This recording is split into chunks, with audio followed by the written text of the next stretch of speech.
This week's video is sponsored by Anker Solix.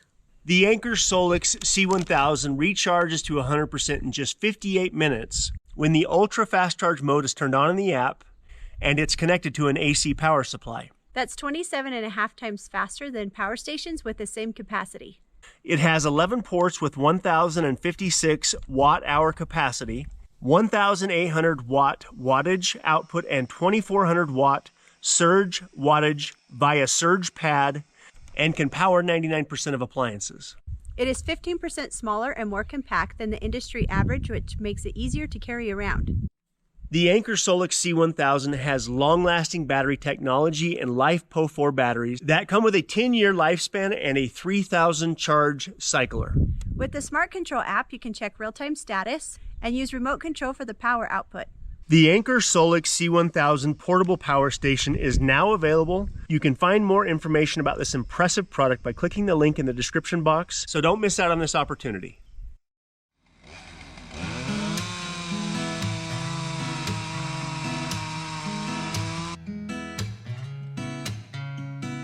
Well, it looks like Willie feels the same way about firewood that I do on most days. It can be a pain getting it cut up and stacked, but on those cold winter days, there's no better feeling than sitting around a warm fire, knowing that you've got plenty of firewood set aside.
I've been trying to get to these firewood piles for over a year and a half now. But the good news is most of this firewood is dry enough to keep us warm this winter. But if we have a winter like we did last year, I'm worried this still may not be enough.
Now that the bobtail propane tank is online, I no longer need these 100-pound propane tanks to feed the backup generator.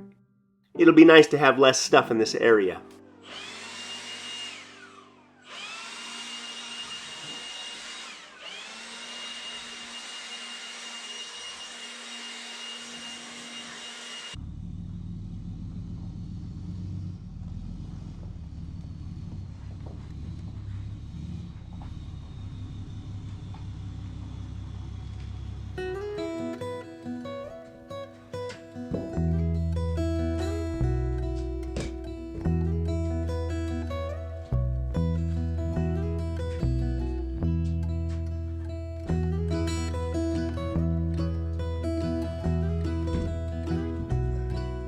So we now have propane heat out in the shop, but wood-fired heat in the house. And this is the way I want it. There may come a time when we put a furnace up in the attic of the house and make our lives a little bit easier, but hopefully that doesn't come for a while. We have so much firewood around here, it would be a shame not to use it. But at some point, the way that I process the firewood is going to have to change.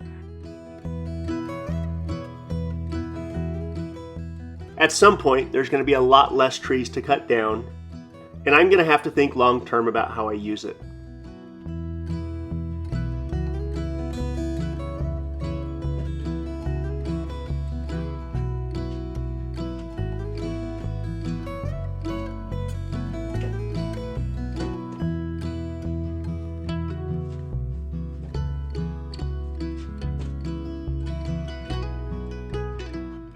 This week we got our first snow of the year, but we had plenty of firewood stacked up.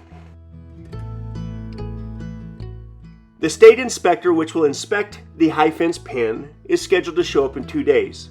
The gates aren't quite done, but they will be by the time he gets here.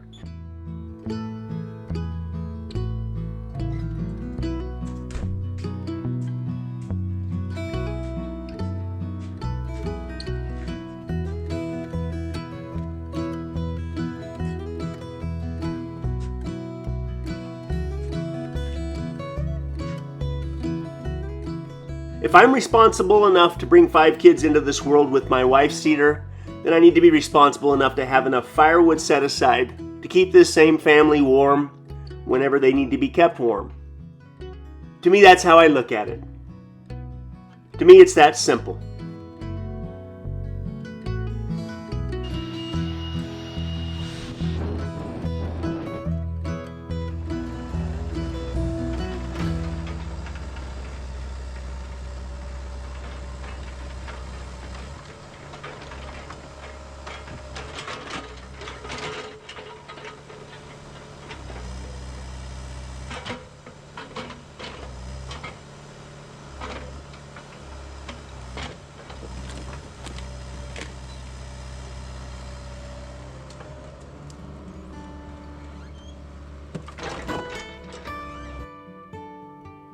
When I was a kid growing up, I can remember a very specific time in the 80s when my parents felt like the tension in the world was just enough that they needed to be a little bit more prepared than they already were. My parents were raised by people who also prepared for hard times, the same as their parents did. We are all descendants from these kind of people, whether or not we choose to live this way at this moment. And every generation has had their version of hard times.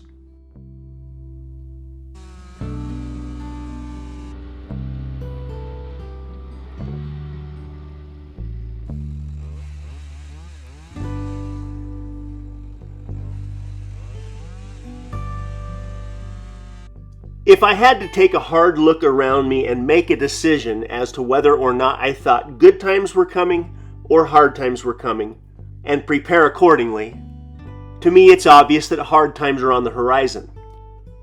The question remains, how hard are these times going to be?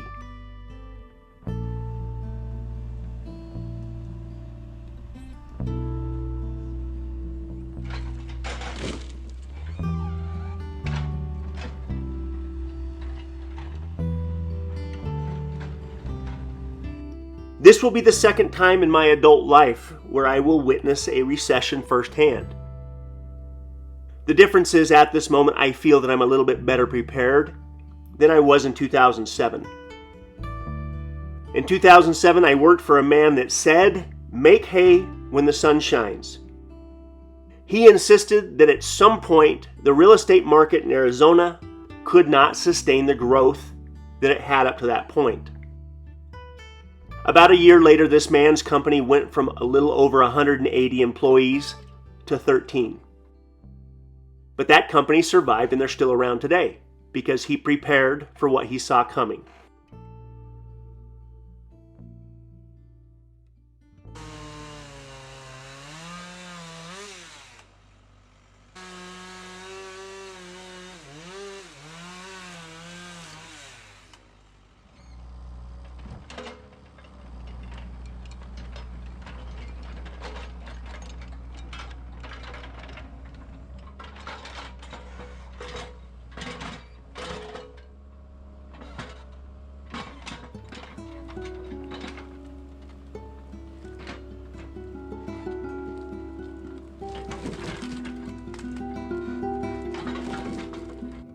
My grandfather used to tell me stories about how far he would have to walk to find work, to make money, to send back home to his family in Kentucky, just to help the family get by during that depression. He literally walked and/or rode a train from one side of the country to the other, looking for work. Both of my grandparents would live the rest of their lives reflecting on what they learned during the Depression. When my grandparents both finally passed away, there was food in their pantry that was over 40 years old.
At this moment in time, I believe the differences between the Great Depression and the year 2023 are dramatically different.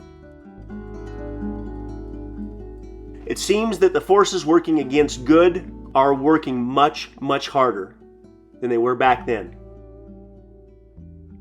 Whether it's the civil unrest, the political unrest, or the tension between world superpowers has never seemed to be so great.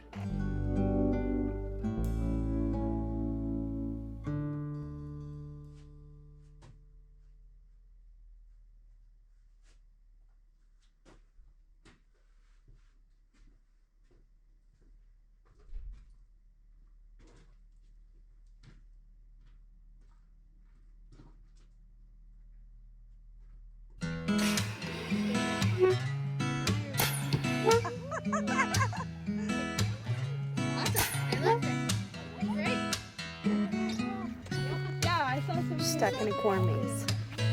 This ought to be interesting.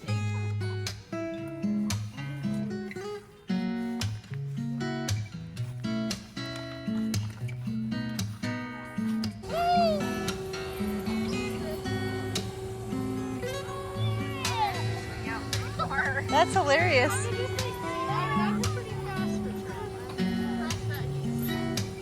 No, my boat wouldn't drag on the ground if it was going that fast. No, they were too sweet.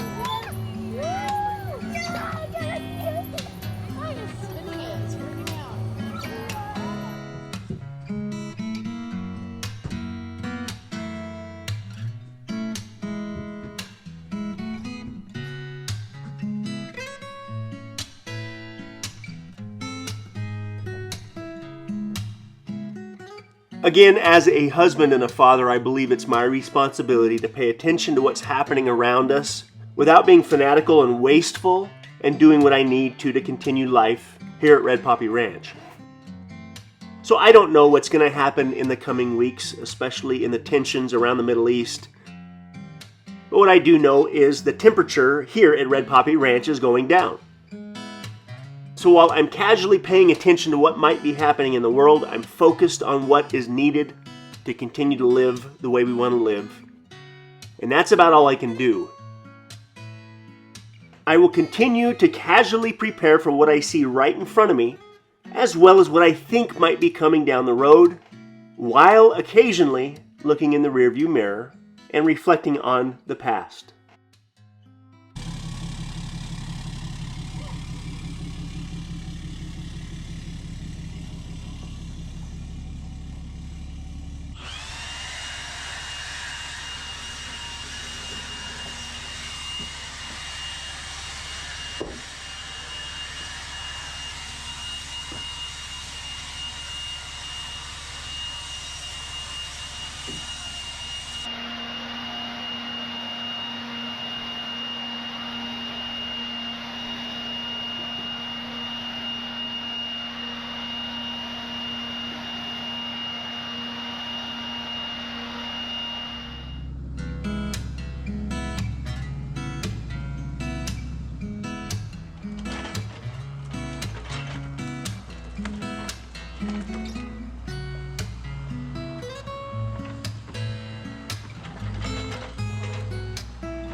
By the way, we have been casually preparing here at Red Poppy Ranch since about 1998 when Cedar and I got married. The idea behind preparedness is you should get prepared when it is time to be casual. Then when that time goes away, it doesn't matter. You casually did the work to be prepared before the time was needed to be prepared. Good on you.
The trees, they are singing to the tune of a song, and the wind is gently ringing the bell that brings the morning, the welcome of the dawn.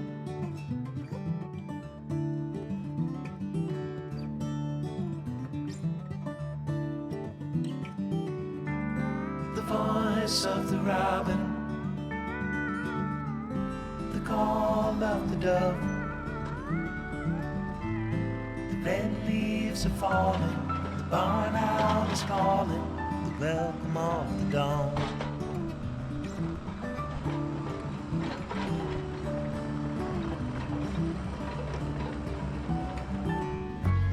The dogs will be howling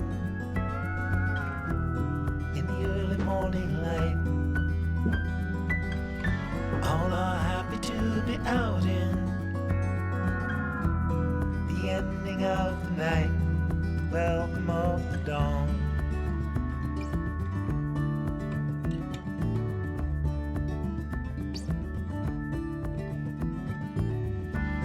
The nights are turning colder,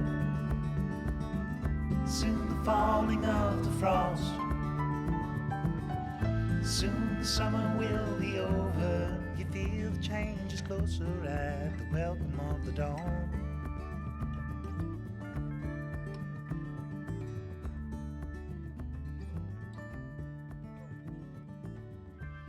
The trees, they are singing.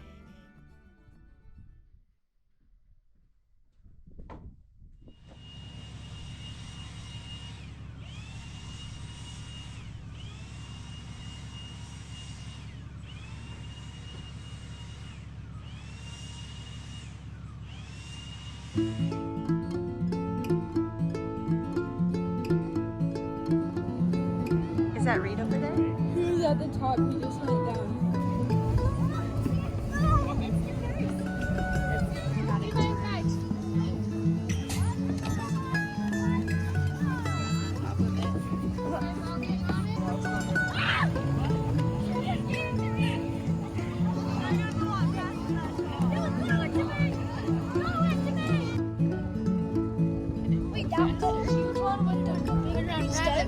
Yeah. I like that one too. Faster? Faster! Of course, Reed would ask. Oh, there he goes.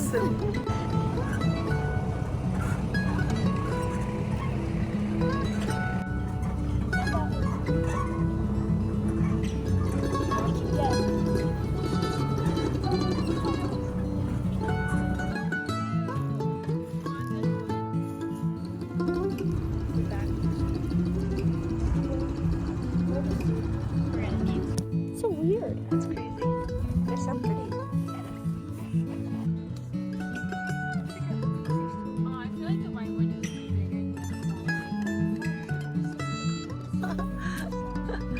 Okay, teamwork here. got it. So, but yeah, like I said, I figured it was. Good job, Callie. Good job, Reed.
This is the most firewood I have ever had stacked up and prepared before we had snow on the ground up here.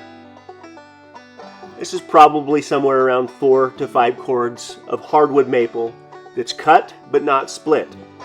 Now, as we need the firewood, we will cut and split it, and Callie and Reed will stack it by the back door, and we will stay warm on the coldest nights of this winter.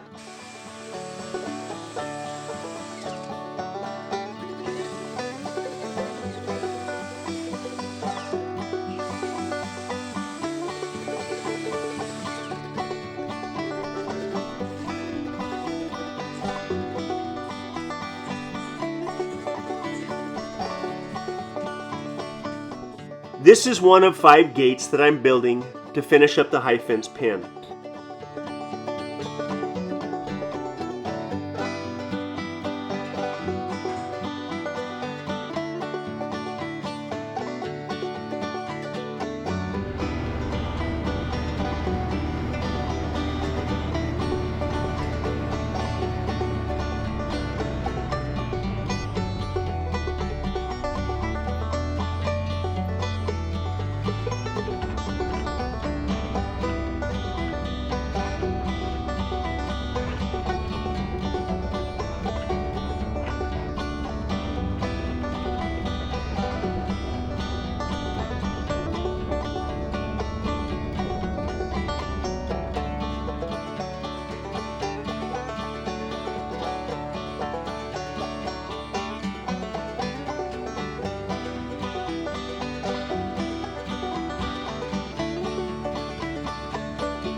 One of the other ways I can get prepared for a hard winter, especially after what happened last winter when the snow melted, is by putting a little bit more gravel in all the right places. The driveway to the new property has never had any gravel, and there's some bad spots along the road that need it as well. So using the Bobcat 435 excavator, which I have grown to love, I spread the gravel where it was needed.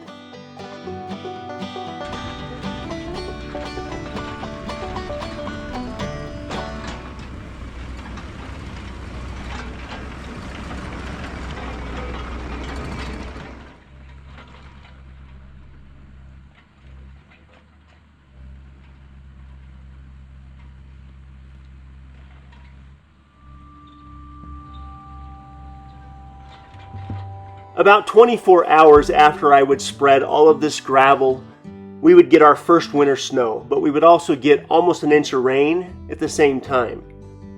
The gravel did its job, but it was just a friendly reminder that winter's probably going to be a hard one again, so I should get prepared. It was about that first week in November last year when the snows let loose, and they didn't quit until April.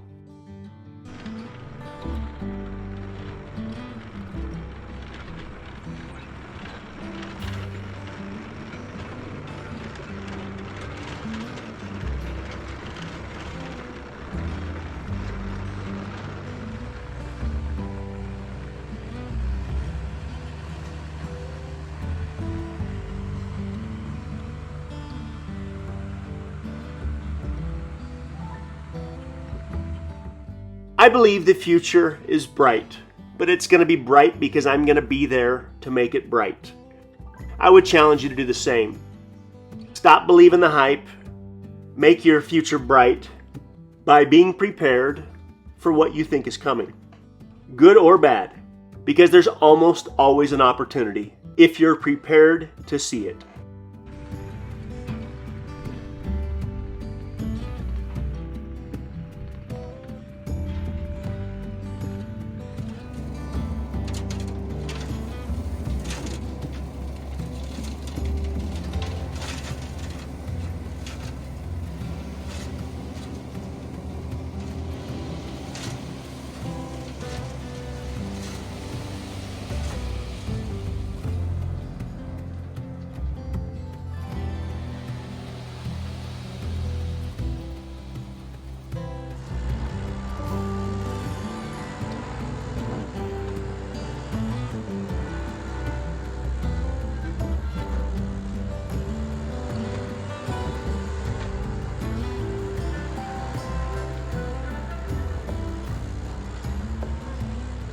The high fence pen is done. The only thing left I have to do is to hang the gates and to tighten up a few sections in the fence. As I said earlier, the inspector will be here this week, and the second we get approved, we're going to figure out how to get the deer up here. The weather looks good for a minute, so we're going to get this done as fast as we can. But I have to make sure that the high fence pen is going to protect and keep the deer in no matter what. So this should be a fun week.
This should be a really fun week, and we wanted to say thank you again for taking time to watch our videos, and we will see you in 7 days.